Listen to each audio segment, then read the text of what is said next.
हिंदुओं की 100 दुकानों को जो है आग लगा दी गई है, तोड़फोड़ कर दी गई है।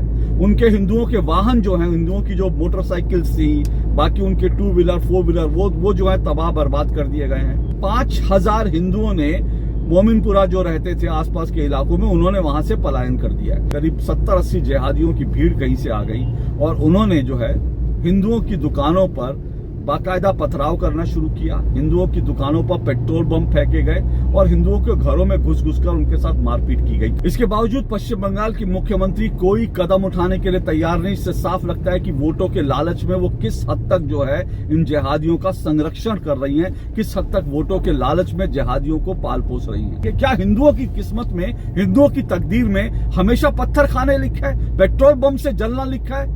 क्या उनका हमेशा जो है हर बार मार खा के पलायन करना लिखा है? ये सारी शर्मनाक बातें हैं।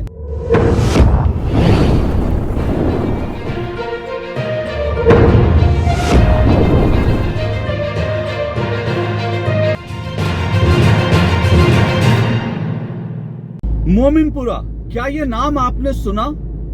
क्या मोमिनपुरा की कोई खबर आपने बीते 2 दिनों में किसी अखबार में, किसी टेलीविजन चैनल में देखी? नहीं देखी होगी। शायद आपको मोमिनपुरा का नाम भी नहीं पता होगा। और पता भी क्यों होगा? क्योंकि मोमिनपुरा का ना कहीं नाम आया, ना मोमिनपुरा को लेकर कहीं कोई खबर आई। दरअसल ये मोमिनपुरा पश्चिम बंगाल में कोलकाता शहर के अंदर एक इलाका है। मोमिनपुरा इकबालपुर थाने के अंदर पड़ता है। और इसकी खबर आप क्यों नहीं पढ़ेंगे? क्योंकि एक बहुत छोटी सी खबर हो सकती है अखबार वालों के लिए, मीडिया चैनल वालों के लिए। छोटी सी खबर है, ज्यादा कुछ तो हुआ नहीं है। वहां पर करीब हिंदुओं की 100 दुकानों को जो है आग लगा दी गई है, तोड़फोड़ कर दी गई है। उनके हिंदुओं के वाहन जो हैं, हिंदुओं की जो मोटरसाइकिल्स थी, बाकी उनके 2 व्हीलर 4 व्हीलर वो जो है तबाह बर्बाद कर दिए गए हैं। और इसके अलावा ज्यादा कुछ नहीं हुआ। वहां पे जो खबर आ रही है कि 5000 हिंदुओं ने मोमिनपुरा जो रहते थे आसपास के इलाकों में, उन्होंने वहां से पलायन कर दिया है। बहुत छोटी सी खबर है। 5000 हिंदू अगर परेशान है, 5000 हिंदुओं को अगर पलायन करना पड़ रहा है, हिंदुओं की 100 दुकानें अगर टूट फूट जाती हैं, तो भाई मीडिया के लिए कोई खबर नहीं होती। इसलिए आपने ये जिक्र, इस खबर का जिक्र कहीं सुना नहीं होगा। कितनी शर्मनाक बात है, कितनी दुर्भाग्यपूर्ण बात है। कोलकाता के अंदर, पश्चिम बंगाल के अंदर, मोमिनपुरा इलाके में इतनी बड़ी घटना हो जाती है और मीडिया जो है उस पर खामोश रहता है। इस देश के नेता जो है इस पर खामोश रहते हैं। सेकुलर लॉबी इस पर खामोश रहती है। खबर आप तक पहुंचती ही नहीं। दरअसल ये पूरा जो इलाका है, इसके नाम से ही आप समझ गए होंगे, मोमिनपुरा ये जो है मुस्लिम बहुल इलाका है। और जब पैगंबर मोहम्मद का जन्मदिन था, यानी कि मिलादुन नबी, उस दिन जो वहां के जो जिहादी लोग थे, उन जिहादियों ने तमाम हिंदुओं के घरों पर, उनकी दुकानों पर इस्लामी झंडा जाके लगा दिया। अब जब झंडा लगा दिया, इस तरह से वो अपना जश्न मना रहे थे, सब लोगों के घरों पर झंडा लगा के। जब ये सब किया गया तो इसका स्थानीय हिंदुओं ने विरोध किया।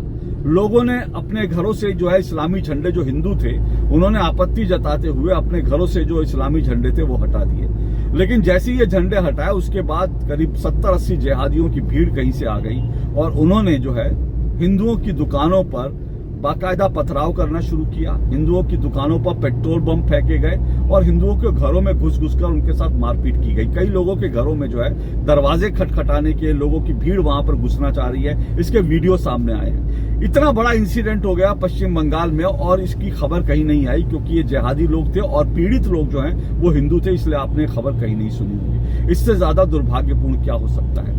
बीजेपी के स्थानीय नेताओं ने यह मुद्दा उठाया, तब जाके कुछ जो है वेबसाइट्स पर मीडिया के कुछ हिस्से ने इस खबर को जो है प्रचारित प्रसारित करना शुरू किया। नहीं तो इसके अलावा किसी को खबर नहीं थी। इस वक्त मोमिनपुरा में जो है वो धारा 144 लगा दी गई है। कर्फ्यू जैसे हालात है। मामला कोलकाता हाईकोर्ट तक पहुंच गया। कोलकाता हाईकोर्ट में ये मामला गया है और मामला जो है गृह मंत्रालय तक भी पहुंचा है। बीजेपी के नेताओं ने जो है गृह मंत्री अमित शाह से जो है इस तरह की शिकायत की है कि वहां पर केंद्रीय बलों की तैनाती की जाए, क्योंकि वहां पर जो हिंदू हैं वो असुरक्षित है। हिंदू वहां से पलायन करने पर मजबूर है, उनके ऊपर लगातार हमला हो रहा है। लेकिन इतना सब कुछ होने के बावजूद पश्चिम बंगाल की मुख्यमंत्री ममता बनर्जी जो है, उनकी आंखें खुली नहीं है, वो खामोश है। और खबर यह भी आ रही है कि वहां जो जिहादी हैं, जो दंगाई हैं, उनको उनकी जाति देखकर बचाया जा रहा है, उनका जो मजहब देखकर बचाया जा रहा है। और जो दंगई है उनके खिलाफ जो है अब तक कोई कड़ा एक्शन नहीं लिया गया। और इस घटना को करीब 48 घंटे बीत चुके हैं और अभी भी वहां से जो लोग, कुछ वीडियोज आ रही हैं, जो डरे हुए लोग अपने घरों में बंद हैं, वो चुपके अपने मोबाइल से जो वीडियो शूट कर रहे हैं, वो वीडियो लगातार वो पोस्ट कर रहे हैं। उसके बावजूद जो है पश्चिम बंगाल की सरकार, ममता बनर्जी की आंखें नहीं खुली हैं, मीडिया वहां से जो है आंखें बंद करके बैठा है। ऐसा ही एक वीडियो है, मैं आपको कई सारे वीडियो जो सोशल मीडिया पे वायरल है, उनमें से एक आध वीडियो पर आपको जरूर नजर डालनी चाहिए,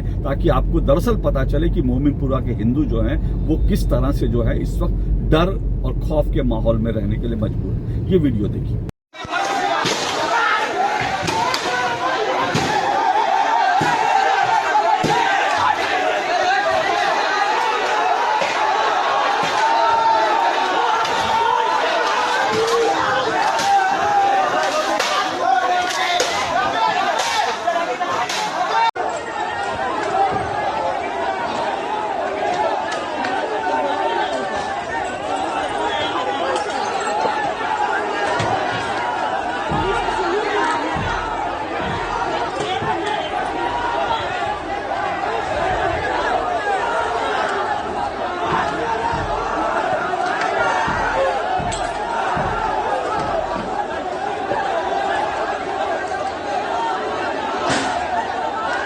क्या क्या घटना घटा यहाँ पर?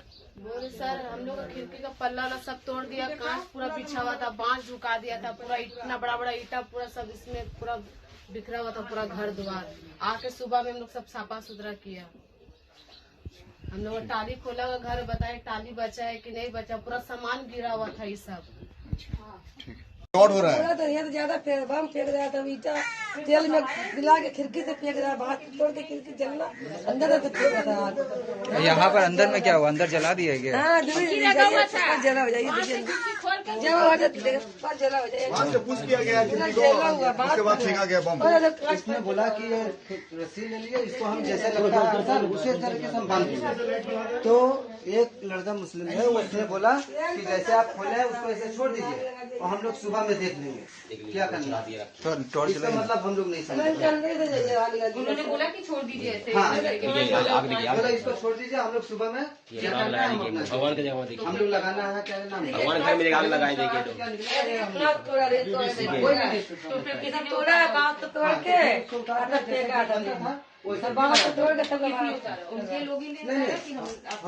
तो देखा आपने, ये मोमिनपुरा का आज का सच है।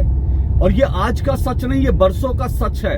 क्योंकि आपकी जानकारी में ये भी बता दूं, पश्चिम बंगाल के एक मंत्री, जो एक मंत्री रह चुके, और अगर पश्चिम बंगाल के मंत्री रहे तो आप समझ सकते हैं कि वो बीजेपी के तो नहीं होंगे, क्योंकि कह देंगे बीजेपी आरएसएस वाले झूठ बोलते हैं, आप कह सकते हैं। लेकिन ये जो है पश्चिम बंगाल के मंत्री हैं, उन्होंने मोमिनपुरा को एक बार कहा था कि ये मिनी पाकिस्तान है।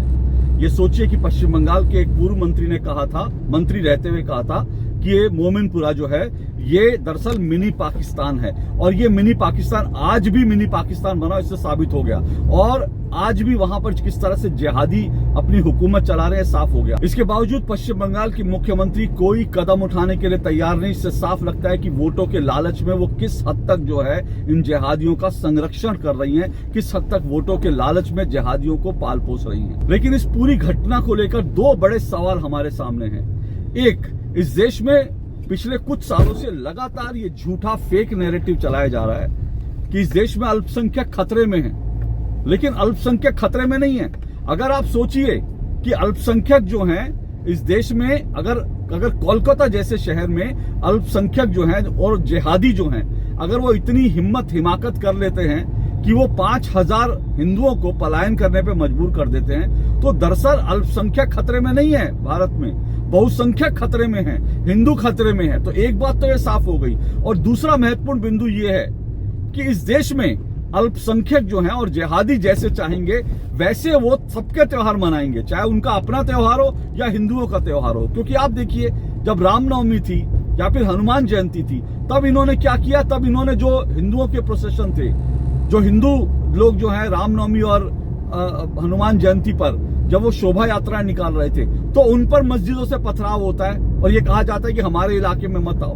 और उसके बाद क्या होता है कि जब इनका कोई त्योहार आता है, इनका कोई पर्व होता है, तो फिर ये अपने इस्लामी झंडे हिंदुओं के घरों पर लगा देते हैं, और जब झंडे उतारे जाते हैं तब ये हिंदुओं पर बम फेंकते हैं, हिंदुओं पर पेट्रोल बम फेंकते हैं, हिंदुओं के घरों को तोड़ फोड़ देते हैं, उनके वाहन जला देते हैं, उनके घरों पर इस तरह से पथराव करते हैं। तो यानी कि इस देश में क्या अल्पसंख्यक जिस तरह से चाहेंगे, या फिर इस देश में जिहादी जिस तरह से चाहेंगे, क्या उसी तरह से यह देश चलेगा? ये सवाल हमारे सामने है कि मतलब वो हमें अब हमारे त्योहार नहीं मनाने देंगे, और अपने त्योहार भी वो जैसे चाहेंगे वैसे मनाएंगे, और अपने त्योहार पे भी हमें पत्थर खाने पड़ेंगे। क्या हिंदुओं की किस्मत में, हिंदुओं की तकदीर में हमेशा पत्थर खाने लिखा है, पेट्रोल बम से जलना लिखा है?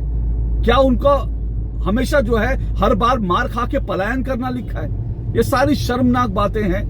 ये इस देश के हुक्मरानों को भी तय करना पड़ेगा, सोचना पड़ेगा कि आखिर इन जिहादियों को कहां जाकर रोका जाए। क्योंकि मैं आपको एक बार फिर बता दूं कि एक बार फिर से मिलादुन नबी के मौके पर इस देश में जगह जगह, उत्तर प्रदेश से लेकर महाराष्ट्र तक जगह जगह सर तन से जुदा के नारे भी लग रहे हैं। इस बारे में मैं आपको कल जो है विस्तार से बताऊंगा कि किस तरह से लगे। लेकिन आज ये जो मैं ये वीडियो बना रहा हूं, इसमें सिर्फ मैं ये कहना चाहता हूं कि आखिर हिंदू कब तक पत्थर खाता रहेगा, कब तक वो पलायन करता रहेगा?